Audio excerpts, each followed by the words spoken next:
I am ZLATKO MIHALJEVIĆ. I am freshwater biologist. Is it this? Yes.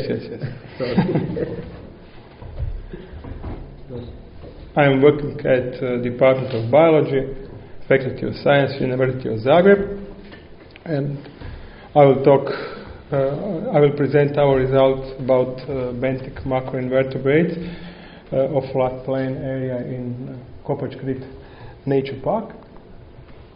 What are our objectives?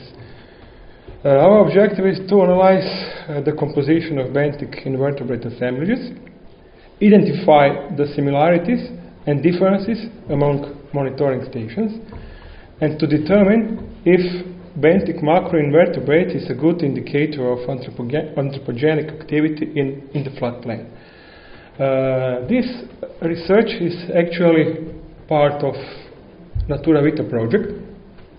In this project, in group 1, all biological quality elements has been sampled, and for biological quality elements 15 sampling stations were identified, but for this presentation and for this research my focus will be on floodplain area.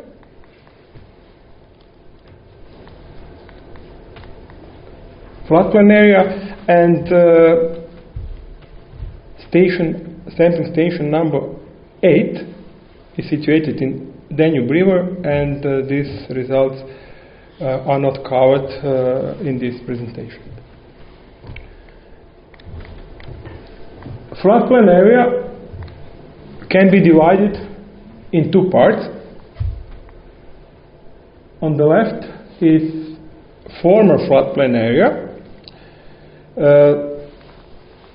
In this area, 7 sampling stations were set.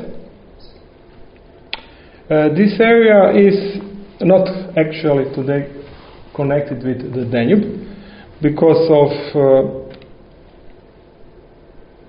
embankment, flood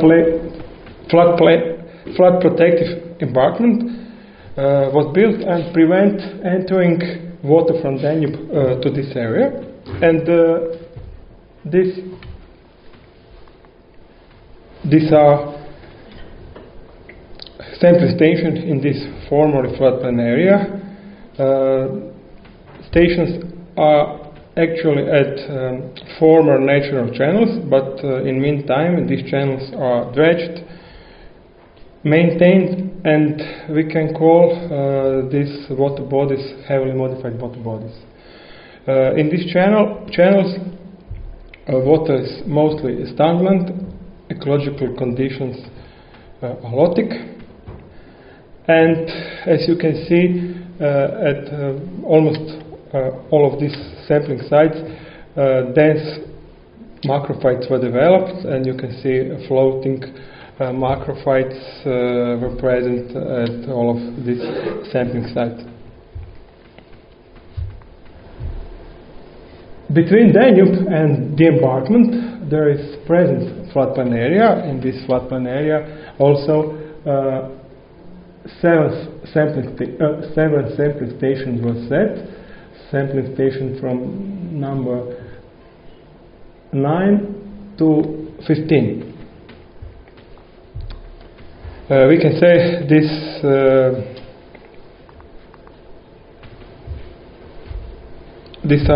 this area cover very diverse freshwater habitats.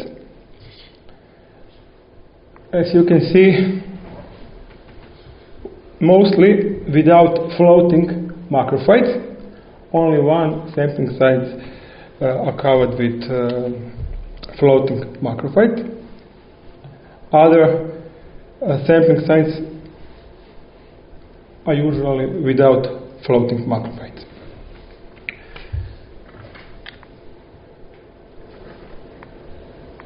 Sampling sites are situated in 2 channels with main connections to Danube. Channel Hulovo and Vemenski Donavac.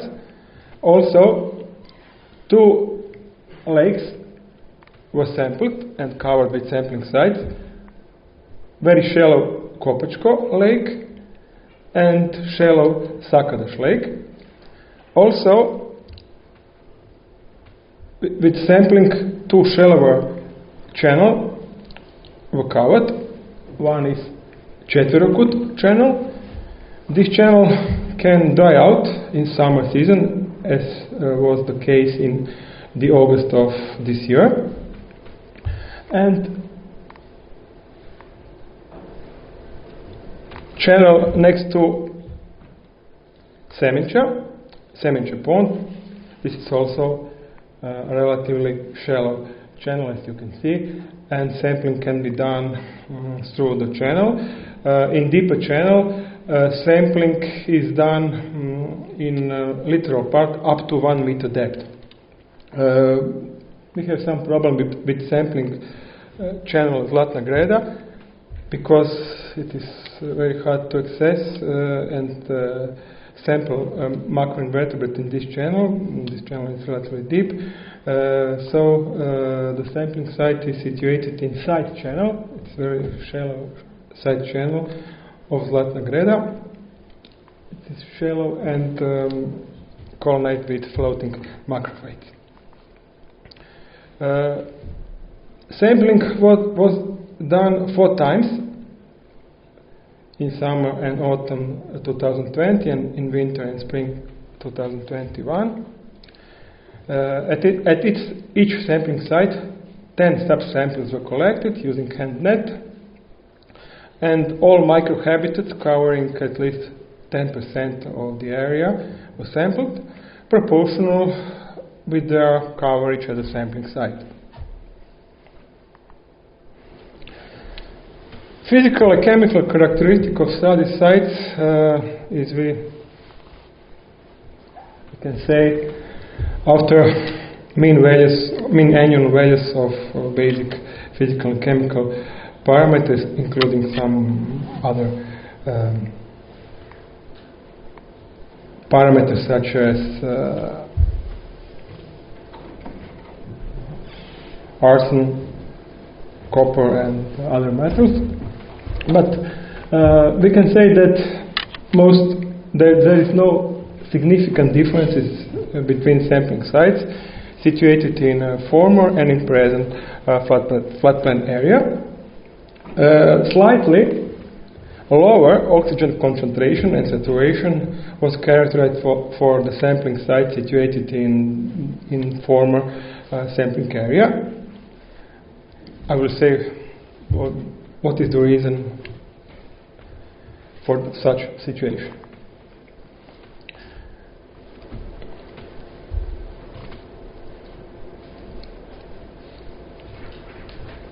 Based on benthic macroinvertebrate community structure, MDS statistical analysis was performed, and in this analysis we put all samples collected during the sampling period. As we can see, summer samples are slightly different and separated from other samples, probably due to the most favorable conditions in the spring for benthic invertebrates.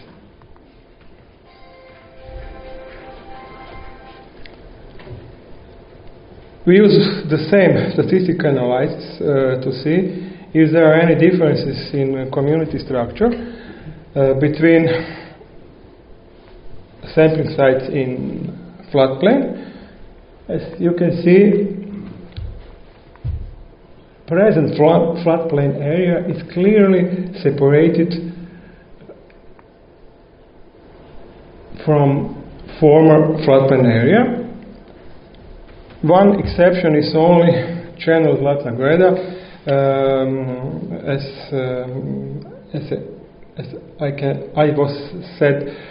It was relatively shallow channel with dense floating macrophytes.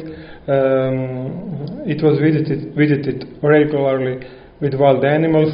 It is naturally eutrophicated, and this is the reason why this sampling sites is among with heavily modified sampling sites. The next question is which are the taxa the most responsible for this grouping of benthic macroinvertebrates? Which taxa are responsible for similarity between these two groups separated, and which taxa are responsible for differences between groups? On top left table you can see taxa which are most important for the similarity between natural sampling sites. There are some representative of mayflies, oligoheads, and hieronymids. It is very interesting which taxa are responsible for the average similarity between heavily modified sampling sites. These taxa are mostly hieronymids, are exclusively hieronymids and oligoheads. These species colonize eutrophic waters and can tolerate low oxygen condition. They all have special adaptation and can survive even if we have anoxic condition.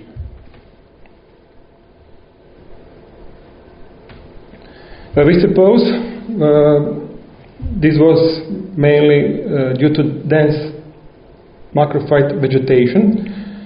At the end of the growing season, these macrophytes entered the system, settled on the bottom, and due to oxygenation, low oxygen concentration are present in these heavily modified channels, mainly in summer season. At the bottom you can see the taxa which are responsible for differences between natural sampling sites and heavily modified sampling sites. There are some representative of mayflies, hieronymids, isopod crustacean, Azellus aquaticus, and some representative of caddisflies. We can conclude that Makrozoobentos assemblages is a good indicator of anthropogenic activities and pressures that have taken place in the Danube floodplain, especially in the former floodplain. And at the end, I would like to thank you for your attention, and also I would like to thank students and our colleagues from both institutions which are involved in this research. These are Department of Biology, University of Zagreb, and also Department of Biology, University of Osijek. And I will also thank Hrvatske vode for founding this research and project Natura Vita.